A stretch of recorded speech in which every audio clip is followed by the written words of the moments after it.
Hello everyone and welcome to today's session. So before we start the session, I would like to inform you all that please complete your NMIMS application process before your scheduled NMET by GMAC exam or before 14 December, whichever is earlier, to be part of NMIMS. So I would like to begin by introducing today's speaker, Dr. Anuja Agrawal, Professor and Associate Dean, Technology Management at NMIMS University. Dr. Anuja Agrawal is a board member of International Association of Management of Technology. She is also the mentor at NMIMS Atal Incubation Center, established under the aegis of Niti Aayog, and has mentored several startups and helped them file patents for their creations. She is the president of the Institution Innovation Council of SCKM's NMIMS, established as per norms of Innovation Cell, Ministry of HRD. So her research area is design thinking and innovation in management education, and her current research areas includes innovation and technology management, feasibility of blockchain in Indian businesses, and human behavioral aspects for cybersecurity. She has been a speaker at the Smart City Conference in Barcelona, Spain in 2015 and has been the winner in the category Innovative Smart Solution, Knowledge Intellectual at the BW Business World Smart Cities Conclave in 2017, an Order of Merit Award for Best Academic Program on Smart Cities in 2016. She has also won the Kaito Design Lab Innovation Prize at Sheffield Hallam University, England. She is also the recipient of the Distinguished Women in Management Award in 2008. We are glad to have you, ma'am, with us. Over to you. Yeah, thank you so much for this very generous introduction. And good evening, everyone. Welcome to this short session on digital transformation. I would like to keep it as lively as possible, and maybe I'll have a very short session in which I will try to tell you what NMIMS is doing, especially in this area and in this era. And after that, we will have time for question and answers. You please feel free to jot down your questions that you might have to ask me, and then we can take it towards the end. Yeah, okay. So this is my short, let's say, dialogue on the urgency of digital transformation in the post-COVID era. And my name is Anuja Agarwal, as you would have heard Niyati talk about it. These days in industry and industry parlance, when we are talking to each other, we are now saying there was a BC, there was an AD, and looks like there's going to be a PC era. So the post-COVID era, which has already brought so many disruptions in everybody's life, and we are all almost fatigued of the lockdown, and we are seeing the consequences of when we just break the lockdown and go out. But there are some good things which have happened in this post-COVID era, and that is what we will focus on today also. And in this world, what is it that is so core to what is going to happen tomorrow, and a core to something which India has already put their foot forward, and therefore we as a country are much better placed to come out of this pandemic, the economic crisis due to pandemic, than many of the other countries. Of course, many developed countries are already there, but then India, even though we are such a large nation and such variety of people we have, but still because of some things that India has been doing right, and that is why we'll be able to come out of it much quicker than we had ourselves thought of. So that forms the basis of the post-COVID era and the urgency of digital transformation, a journey which India had already started right in 1990s when we decided to go on to become a service economy and provide our digital or IT services to the Western world and many other parts of the world, right? So quickly, what is digital transformation? Just so that we are at the same vocabulary, what we are talking of. So my understanding and my definition of digital transformation is when the organizations, when they are trying to build a digital culture, and they do it by grooming a workforce, which is the employees, who will then leverage all these emerging technologies which are emerging digital technologies like the AI, the ML, the machine learning, the blockchains of the world, when they can leverage these emerging digital technologies to transform businesses. So that is my understanding of digital transformation. And I thought, at an initial definition level, if we can share the same thought, then whatever I'll be speaking from now on, we'll be able to connect better. So that's the premise when we say organizations are trying to build a digital culture, right? Now, digital transformation, why? And why now? What is the urgency? The urgency is because of the pandemic which has come now. Because as you saw, when lockdown happened, suddenly almost everything, all physical businesses, all physical manifestation of businesses, they had to close down. And it was very unprecedented. Suddenly there was a lockdown. There was no preparation time that was given to anybody, the organization, the common people, society, government. Nobody had the time to even foresee that this ever can happen. In our lifetime, we have never gone into a situation where the government says, okay, stay home, and you are locked, for sign die, and we're just there obeying. But this did happen. And when it comes to the industry or the professional world, this is one opportunity. This is one opportunity where the businesses thought that life must go on. So what if we are physically on a lockdown mode? Can we do something to come up with a new avatar and leverage these latest technology capabilities? There were so many tech capabilities which are there, and can we use them to get back on track as quickly as possible? Now, many of you who are already from the tech field will know that actually the inventions in technology are far ahead of the commercializations of the technologies themselves. And there always has been a huge gap between the tech capabilities, the inventions in tech, and the actual usage of those technologies by the firms, or by society for that matter, or by governments for that matter. And there have been plentiful reasons for it. Whatever be the reason, and they say, necessity is the mother of invention. Any technology, however great, will not see the light of the day, will not see the commercial success unless there is a reason, there is a compelling reason for people to go out and fetch for it. There must be a demand, there must be a compelling reason why people want to say, okay, I need it, please. Anybody in this world who can provide that technology or that solution to me. When there is so much of need in people and they come out asking for it, that's where the technology or any product for that matter, or any innovation for that matter, that becomes commonplace. And that's where we say the technology gets adopted. So this trigger point in the current era for the new digital technologies, which are already there, very well established. Just to give you an idea, artificial intelligence is not new at all.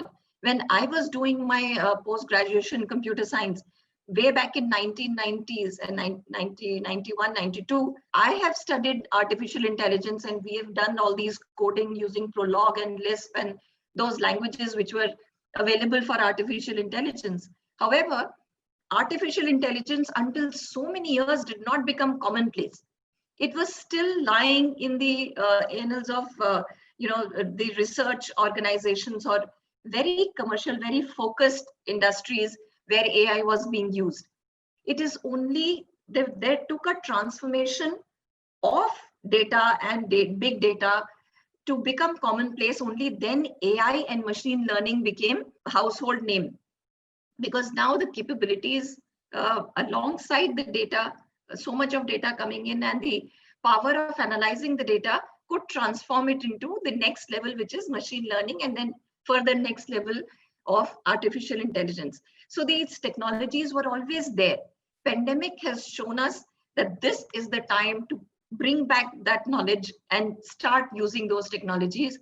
Now you've got a use case where this is required for several things in businesses, whether you call it manufacturing operations through robotic process automations, or for e-commerce, or for supply chain, or for banking facilities, or for delivering any digital good for that matter. This is the time to use your capabilities of having these digital technologies in place and make it a huge commercial success. So that is why digital transformation now.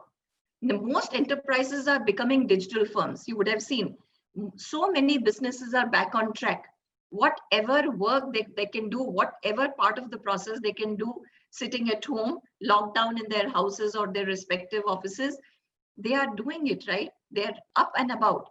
So most enterprises are now becoming digital firms. So you would have also heard people are selling off the physical infrastructure that organization or enterprises used to own in cities like Mumbai, right? Big exodus of real estate getting emptied because large corporations are now selling off that. And the premise is there are many companies like TCS, like many others, who have told their employees, most of that, say 50-60% of their employees, that you have to work from home, maybe at least for the next 3 years or 5 years. And because when that's the mandate, that is not saying that I'm closing down the company. Company is not closing down, but their businesses is going to happen from wherever their employees are, and they should only have an access to internet and to basic be your laptops and internet connected various electronic gadgets and devices, and you're good to go. This is because, and this is the transition from being a physical firm, an organization which has a physical infrastructure presence, to a firm which is a concept, where the employees, only two main concepts are required to form an organization: people and processes. And many of such organizations like TCS, like many banks also, they have realized that we have these two capabilities. We have great people working with us, and we have the processes which can be totally put on a digital platform. And therefore, they are now becoming, or they have now become, digital firms from a physical enterprise. So that's why it is possible to have digital transformation now. Also, another reason is, we are adopting the technologies to specific needs, and we are integrated it with your existing systems. While the integration is complex, but everybody is trying. We were living with legacy systems. We had some old technologies which we were carrying on, thinking कि अरे जब तक इसका life है तब तक इसको use करेंगे. जब life खत्म होगा, then only we will think of transitioning into machine learning or AI or robotic automations and so on, right? But till the time we have invested in some legacy technology, let's be with it. But this COVID has suddenly shown that no legacy systems in any case had to be dumped. You had to dump it. You could have dumped it after 2-3 more years, but no, PC era has shown, or COVID era has shown, that dumping has to be done now. And now you have to change the snake skin. And because of that, now there is also felt that we need a set of people who will have both the depth of technology and the breadth of the business and the ability to work as a team, right? And this entire thing, people and processes with these new technologies, and the trigger point being do it now, has brought the urgency of digital transformation. Another reason why digital transformation has suddenly now come to the fore, it is no longer only a status symbol that I'm a digitally transformed company. It is not only to show that I'm a market leader, I know how to transform and so on, but this is now a basic economic necessity. If you do not work out your economics to say, what do I stand to lose economically, financially, if I don't digitally transform myself, then you are making a mistake. And that is why, just for representation purposes, I've brought this graph here just to show that there is a solid economic value when you are digitally transforming your business. You were running your business with existing set of people, existing processes, and existing legacy technology systems. So fine, you were making some profits, you were definitely going strong. But in this era, when suddenly everything has come to a big pause, this is the time that you recalculate that what would be your loss, opportunity loss, economic loss, if you continue with the same old systems of peoples and processes and your thoughts and your old aligned business goals. after the lockdown in the same way as you were in a pre-lockdown mode, then there is an economic opportunity loss. However, those companies, those businesses who are taking the right steps for investing in correct digital transformation modes, they are the one who will stand to gain this big delta of economic value that they will derive from digital transformation, right? So it's a huge economic value. It is a necessity. You can no longer ignore it. Now, what does it take for digital transformation? So we have established चाहिए, अभी चाहिए और नहीं हुआ तो क्या होगा? Now, what do you need to do? To my mind, it's very simple. It's just 4 things that you need for digital transformation, digitally transforming your businesses. The topmost, of course, being technology. And technology, not just any technology, but exponential technologies. Now, what is this exponential technologies? We use this term to say those very technologies who build upon themselves to take the business or the technology to a 10x degree of itself, so that it automatically obsoletes itself in 6 months or 1 year's time. That's exponential technology. That means वो technology जो खुद ही एक thinking technology है, when it came into being at that time itself, it had sort of defined its demise. But before dying, this technology would have created a pathway for another offshoot of its, which will take it to the next orbital level. Those are called exponential technologies. For example, when data came in, right, a lot of data came in, it paved way for big data. The big data is coming, it is paving way for machine learning. Machine learning coming in is now paving way for artificial intelligence. All of them are still coexisting, but there will be a time when the AI and many other newer technologies will come in, which then will force or it will phase out the typical data-based technologies or the database management systems that we had earlier started with. So these are what we call technologies that are exponential in nature. They build on their next set even before they have completely used their previous version. So next avatar and the next avatar comes up very, very quickly, maybe in years time, 1.5 years time, and so on. And they initially build up on their previous one, but there is always a phase out plan by the same technology, right? So the first pillar of digital transformation is technology itself. Not just any technology, not just a technology which comes here and says, okay, I'm here for good, I will be with you for the next 20 years. No, that's not the world that we are looking at. We are looking at the world of exponential technologies which come to you and say, use me now, because very soon I'm going to build out another version of mine, another avatar of mine, and you will have to hop on the other bus. I am only like a baton passer from one to the next, right? That's the kind of technology we are talking of. The second, of course, the pillar is data. The amount of data that we are generating, and now the data that must keep, that is generating itself without any human intervention. You are not doing anything very specific to create data these days. Data is coming to you, right? Automatically, whether you like it or not, you are throwing a lot of breadcrumbs of data around wherever you go, right? The moment you touch your mobile phone today, you are actually dropping 100 data points. So data is just getting generated, and with your knowledge, without your knowledge, nobody is able to stop it also, right? So a lot of data that keeps generated, that is generating, that is the second pillar.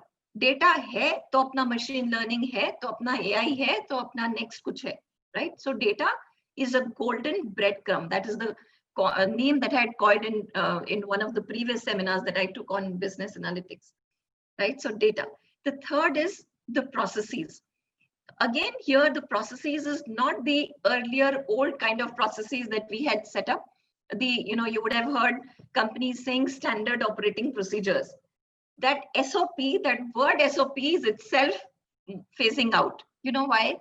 Because with these newer exponential technologies and with this volatile world that we are living in, by the time you will standardize an operating procedure, it'll be time to shift and move on, right? And that is the kind of agile processes that we are talking of. You take one day, absorb as quickly as possible, also know how will you take it to the next level and move on.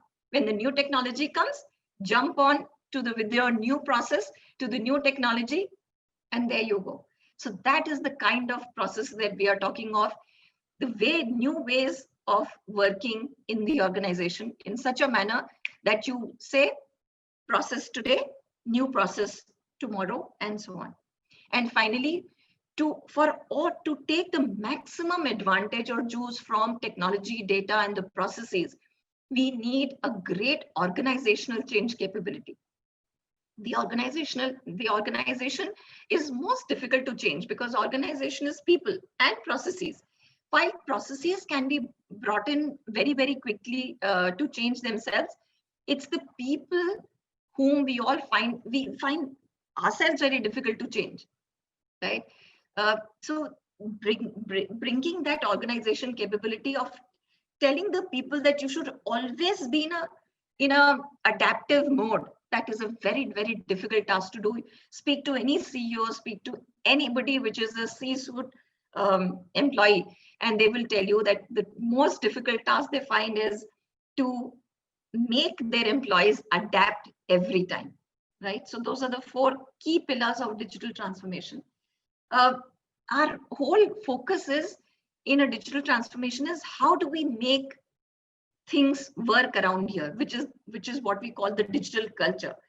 Technology is becoming useful, but we have to match them with my new organizational goals, and that is still very complex. Now, how will we win the game, or how will the organizations win the game? First is they will have to become learning organization who are forever adapting. Second is all industry sectors will need to be digitally nimble. It is not just even core sectors will have to be very nimble. Even the core sectors will have to adapt themselves, whether it is agriculture or oil and natural gas, right, or manufacturing. Everybody will have to be nimble. For India, of course, because it's a service, India is a service economy. Therefore, for India, it's a survival kit. We cannot survive if we do not digitally transform ourselves. But the competition will be won by those people who will synergize with data, who will embrace these new technologies, and then re-engineer their processes to suit the new context, and finally be able to create a change organization. The question that we must ask in the end, the last question that I want to ask you is, think about it. What if we don't change, right? It's very easy to give a sermon to say, we must change, we must do this, we must do this. It's very difficult to answer, what if we don't change? Because if we don't change, unless we say what all we miss out, remember I showed you that economic value gap. What if we don't? The answer comes from there. How much will we slide down at an organization level, at an individual level, and at a national level, of course, if we don't transform ourselves digitally? So this is where now I introduce that NMIMS, as you know, has always been at the very progressive end. And NMIMS has always tried to give programs in the management domain who will always look at what is new and what is required in the society, in the industries, in the businesses today, so that we are always providing these students the best of opportunity as far as their careers go. And at the same time, we are always providing the best of talent to the companies and say, this is what you are probably seeking out, especially this post-COVID era. You are seeking out a digital transforming employee who knows how to digitally transform your business. And here is an employee that we are crisply given learning outcomes for the graduating student who will undergo the MBA in digital transformation from NMIMS University. So these are the ones, people who will be helping them build a digital culture, workforce who will leverage emerging technologies, and they will be able to design, implement, and manage the digital innovations and disruption. And they will be the ones who will be acting as catalyst for change, right? These are the outcomes of your MBA digital transformation. The outcomes, what exactly you will be able to do, you will be able to design a digital strategy for any organization. In fact, the entire digital framework you can design. as a blueprint for the business transformation, and you then become a part of their digital culture that will be able to leverage on new technologies and make them not only meet their existing business goals, but also make them meet their newer business goals that you will define. The industry partnerships that we are getting, in fact, we are already in very advanced talks with 3 or 4 companies who are coming forward themselves. There are many companies, for example, TCS, who have a full vertical on digital transformation. There are many consulting firms who have full verticals on digital transformation. And that is giving us a lot of courage to say, yes, because there is already a need, because there is already something to aspire for, this is the time to create a pipeline so that you don't become a digital transformation leader only once you are at the fag end of your life, but you become a part of the whole journey of digital transformation of any company right from the day you step out of your MBA, right? So the companies whom we are partnering with is Microsoft, SAP, TCS, IBM, etc. Right, and we are trying to get. They are also going to set up labs here for whenever it will be required, and many of them are going to give their executives who will come and teach in this program, so that the student will get a hands-on experience. The companies, of course, will get a very good students with potential jobs for their internships and later on for the final placements, because the companies are also looking for this kind of talent. We are also in very advanced talks with many universities for international partnerships.